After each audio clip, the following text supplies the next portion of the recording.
Hello दोस्तों। आपकी answer की के रिलेटेड मैंने ये वीडियो बनाया है क्योंकि बहुत सारे स्टूडेंट का मैसेज आ रहा था मेरी ईमेल आईडी पे कि जो आंसर की है वो राइट है, आ गई है, कैसे हम लोग इसको चेक करें। तो आंसर की चेक करने का तरीका बहुत ही सिंपल है। पहले तो मैं आपको तरीका बता देती हूँ। देखिए, आप में से जो स्टूडेंट पहले के यानी जिन्होंने पहले भी एग्ज़ाम दिया था, ये कहने वाली बात है कि किसी किसी का पहली बार में निकल जाता है, लेकिन अधिकतर बच्चे जो है स्टूडेंट जो होते हैं वो नौकरी जॉब वगैरह भी करते हैं साथ साथ। कहने के लिए बात है कि इस प्रोफेशन के साथ कुछ और वर्क नहीं किया जाता, लेकिन करते हैं लोग, लड़के करते हैं, जेंट्स करते हैं, लेडीज़ें करती हैं, गर्ल्स करती हैं। तो क्या होता है कि इसमें जो है आपको किस तरीके से आपको चेक करना है। इसमें set A B C D आए थे, आपको पता है, जो 22 तारीख को एग्ज़ाम हुआ था, और हर साल ही ऐसे ही होता है, सेट 4 होते हैं इसमें। तो इसमें सिंपल सा तरीका होता है कि कैसे चेक करना है। आपके आंसर की जो है दी होगी, इसमें जो वेबसाइट है बार काउंसिल ऑफ इंडिया की, इसमें जो भी आपका क्वेश्चन पेपर का सेट था, सपोज़ आपके पास डी था, बी था, ए था, जो भी था, उससे आपको मिलान करना होगा और कुछ नहीं करना होता। आंसर की का मतलब ये है कि उसमें जो है आंसर्स दे रखे हैं, अब आपको उससे मिलान करना है कि भाई कौन सा क्वेश्चन मेरा राइट था, कौन सा मैं गलत करके आई हूँ या आया हूँ, तो उससे आपको मैच करना है। और इसमें सबसे महत्वपूर्ण बात यह है कि हर साल कुछ ना कुछ क्वेश्चन तो इसमें डिलीट ही हो जाते हैं।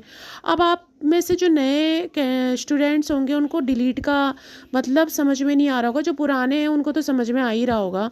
मतलब मेरा कहने का मतलब ये था कि जॉब के साथ साथ कई बार पढ़ाई नहीं हो पाती, तो वो स्टूडेंट्स जो है वो निकल नहीं पाते, है ना, उनका 1-2 साल वेस्ट हो जाता है। तो इसमें कोई घबराने वाली बात नहीं है, क्योंकि अभी तक बार काउंसिल में अनलिमिटेड अनलिमिटेड चांसेस दे रखे हैं कि आप इस एआईबी के एग्ज़ाम को कितनी बार भी दे सकते हो। इसमें कोई भी इसमें लिमिटेशन नहीं है कि आप भाई 1 बार दोगे, 2 बार दोगे, 3 बार दोगे।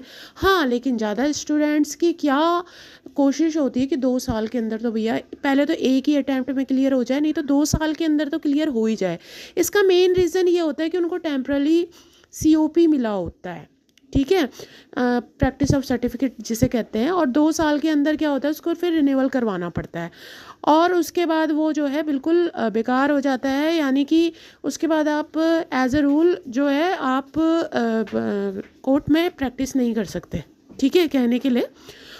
तो इसलिए 2 साल के अंदर बच्चे कोशिश करते हैं निकालने की, लेकिन अनफॉर्चुनेटली वो निकल नहीं पाता कई बार, और कई बार निकल भी जाता है। तो यहाँ पे मैं ये कहना चाह रही हूँ कि इसमें जो है आपको आंसर की आएगी, इससे आप मिलान करेंगे, और ये जो आंसर की है इसमें डिलीट जो क्वेश्चन होंगे ये 4 से 5 क्वेश्चन या फिर 7 पिछली बार हुए थे, मेरे ख्याल से 7 क्वेश्चन डिलीट हुए थे 18 में, और उससे पिछली बार 4-5 क्वेश्चन डिलीट हो गए थे। तो आप पूछेंगे कि मैडम इस डिलीट क्वेश्चन का क्या फ़ंड है। भाई ऐसा होता है कि कई बार फिर इसमें जो परसेंटेज बनती है, आपको पता है 45 नंबर वाला पास है सामान्य वर्ग के लिए, जनरल कैटेगरी के लिए, ठीक है, और ओबीसी और शेड्यूल कास्ट के लिए 40 नंबर वाला पास है, ठीक है। तो फिर इसमें क्या होगा कि जो आपके अगर 10 नंबर अगर आपके डिलीट हो गए, 10 क्वेश्चन आपके डिलीट हो गए, अब आप करके आए हो, उनको राइट करके आए हो, तो आपका घाटा हो जाएगा, क्योंकि वो 10 नंबर फिर आपके किसी काम के नहीं है, ठीक है, वो तो डिलीट हो गए। अब आंसर की के आगे लिखा होगा, सपोज 50वां क्वेश्चन डिलीट हो गया, तो उसके आगे लिखा होगा 50वां क्वेश्चन के आगे डिलीट DEL लिखा होगा, ठीक है, तो वो आपके किसी काम का नहीं रह गया, क्योंकि वो परमानेंट डिलीट हो गए। अब वो 100 नंबर का पेपर था, तो 100 में से 10 नंबर डिलीट हो गए, 10 क्वेश्चन डिलीट हो गए, तो 10 क्वेश्चन तो डिलीट हो गए। अब 90 का, अब देखिए 90 में से आपका प्रोपोर्शनेट बनेगा, तो रेशियो क्या बनेगा, 90 में 90 में से जो है आपको 45% जनरल कैटेगरी के लिए निकालने पड़ेंगे। 90 का 45% कितना हो गया, कैलकुलेट कीजिएगा, तो जो भी होगा 42 41 जो भी निकलेगा वो आपका जो है उतने नंबर आने चाहिए, ठीक है। उसमें एक भी नंबर, भाई इसमें कोई भी आपको रियायत नहीं मिलेगी, जैसे कि कॉलेजेस में मिल जाता है या फिर जिसमें स्कूल्स में मिलता था कि कुछ ग्रेस मिल जाता था 1-2 नंबर का, ऐसा कुछ नहीं होता है। अगर आपका 1 नंबर भी अगर नीचे गया तो समझ लो आप फेल हो जाता है स्टूडेंट, ठीक है। फिर उसको दोबारा से एग्ज़ाम देना पड़ता है। और क्या पहले अभी तो ये AIB 17 से पहले 16 तक ये जनरल कैटेगरी के लिए 40 नंबर क्राइटेरिया था पास होने के लिए, लेकिन अब इन्होंने क्या कर दिया 17 के बाद 17 से ही AIB 17 से इन्होंने उछाल के 5 नंबर, BCI ने 5 नंबर एकदम से बढ़ा दिए और 5 अब 45 नंबर वाला सामान्य वर्ग के लिए पास है। इसमें कोई डाउट नहीं होना चाहिए आप लोगों को, ठीक है। तो आप कैलकुलेशन कर लेना कि आपके कितने क्वेश्चन सही हैं, कितने क्वेश्चन गलत हैं, ठीक है। तो यहाँ पे हम BCI की पहले वेबसाइट खोल लेते हैं। अभी तक मैं इसी तरीके से बोल रही हूँ, लेकिन जो भी बातें बोल रही हूँ काम की बातें हैं, ठीक है। आप लोगों को कई बार इसमें मैं क्रोम का जो है इसमें यूज़ करती हूँ, तो यहाँ पे हम करते हैं AIBE, ठीक है। चलिए यहीं से खोल लेते हैं, सॉरी AIB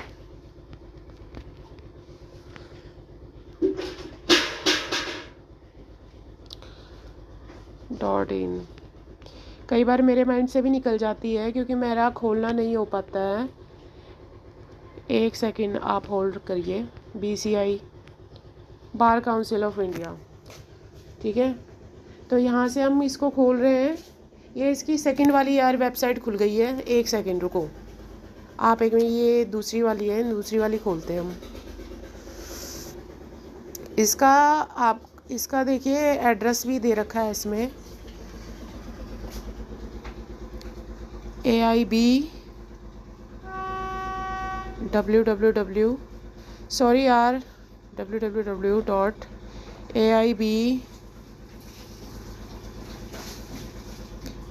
कई बार जो है ना माइंड से स्किप हो जाती है वेबसाइट। चलिए आप इसको छोड़िए, हम इसी को खोल लेते हैं, ठीक है। तो हाँ, मैं आपको लेकिन काम की बातें आपको यहाँ पे बता देती हूँ। आपको काम की बातें ये बता देती हूँ कि जो आपकी आंसर की है, आंसर की में अभी तक स्पष्ट कुछ नहीं हो पाया है, क्योंकि काफ़ी सारी वीडियोस बनी है और किसी का मैसेज आया था COP के रिगार्डिंग, प्रैक्टिस ऑफ सर्टिफिकेट के रिगार्डिंग एक मैसेज आया था कि मैडम इसको रिन्यूअल कैसे करें। अभी सारे स्टूडेंट जितने भी हैं, जितने भी स्टेट के स्टूडेंट्स हैं, वो क्या कर रहे हैं, उनको COP लेना है, प्रैक्टिस ऑफ सर्टिफिकेट लेना है जल्द से जल्द। वो सोच रहे हैं हमारे हाथ COP लग जाए और हम पास हो जाएं। लेकिन भैया पहले तुम AIB का एग्ज़ाम निकालोगे तभी आपको COP मिलेगा। जो अभी मिला हुआ है आपको वो तो टेम्पररी है, ठीक है। और इसके लिए आपने 16-17 हज़ार रुपये फ़ीस भी भरी होगी। अगर आप दिल्ली से बिलोंग करते हैं तो आपकी 16 से 17 हज़ार रुपये फ़ीस आपने जमा करी होगी, है ना। और आजकल तो प्रोसेस है, आप तत्काल में भी ले सकते हैं, तत्काल यानी इमीडिएटली आप COP ले सकते हैं। जो टेम्पररी वाली है उसकी बात कर रही हूँ मैं, वो तो आपके पास होगी। अब जो परमानेंट वाली है उसको आपने देखा होगा BCI की वेबसाइट पर नोटिफिकेशंस आते रहते हैं, तो यहीं से आप क्या कर सकते हो, डाउनलोड कर सकते हो। जो COP है ना, आप डाउनलोड कर सकते हो यहाँ से, हाँ जी। और यहाँ पे एक ऐप भी है BCI का, ठीक है। तो बार काउंसिल ऑफ इंडिया का एक ऐप है, अगर आप देखोगे उसको भी आप डाउनलोड कर सकते हो।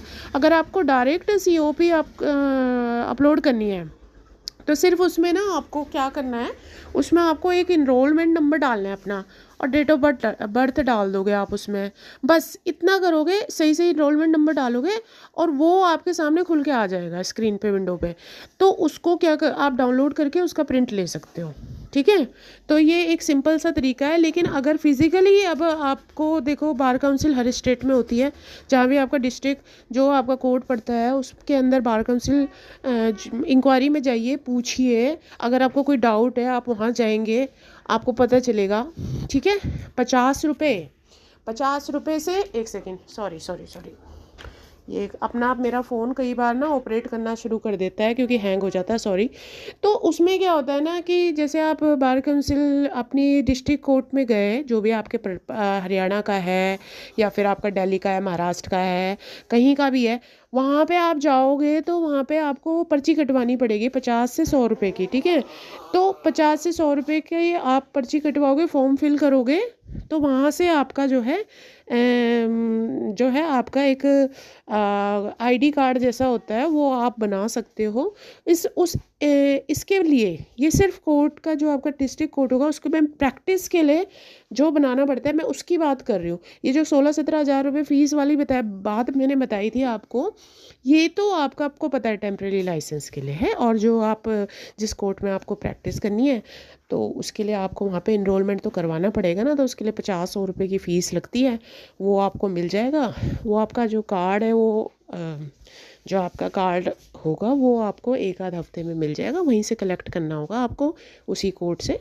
और कोई भी आपको इंक्वायरी, वहाँ जाइए कोर्ट में जाएंगे आप, और आपका जो इंक्वायरी बार काउंसिल है हर कोर्ट में बना रहता है, तो वहाँ पे आप पूछताछ कर सकते हैं, ठीक है।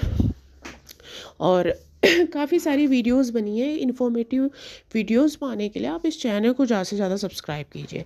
मेन मुद्दे की बात तो ये थी कि जो आंसर की है दोस्तों, आंसर की आने दो, कभी भी किसी भी वक्त जारी की जा सकती है। ये अब BCI सबको बताएगी तो नहीं कि स्टेट को आ रही है, स्टेट को आ रही है। भाई ये तो किसी वक्त भी जारी की जा सकती है, अभी भी जारी की जा सकती है। अपलोड जब होगी वेबसाइट पर तभी तो आप तक हम लिंक पहुंचाएंगे, डिस्क्रिप्शन में देंगे। फिर उसके बाद विंडो खुलेगी। किस लिए विंडो खुलेगी? वो जो जितने भी आपके ऑब्जेक्शन होंगे, हो सकता है वो आंसर की ही गलत डाल दें। कई बार पहले भी ऐसा हो चुका है, गलत आंसर की अपलोड कर देंगे, फिर उसके बाद वो सही आंसर की भी अपलोड करते हैं। कई बार तो एक बारी में ही सही आंसर की डाल देते हैं। और कई बार बच्चे भ्रमित हो जाते हैं कि भाई इसका आंसर तो ये है राइट, और इसका आंसर इस आंसर की में गलत दे रखा है, तो ये वाला राइट है कि ये वाला राइट है, या जो हम करके आए वो राइट है। तो अभी थोड़ा पेशेंस रखिए, ठीक है। हर चीज़ का एक देखिए, जैसे ही वो अपलोड होगी तो उस तरीके से आप चेक करेंगे ABCD का जो भी आपके पास सेट था।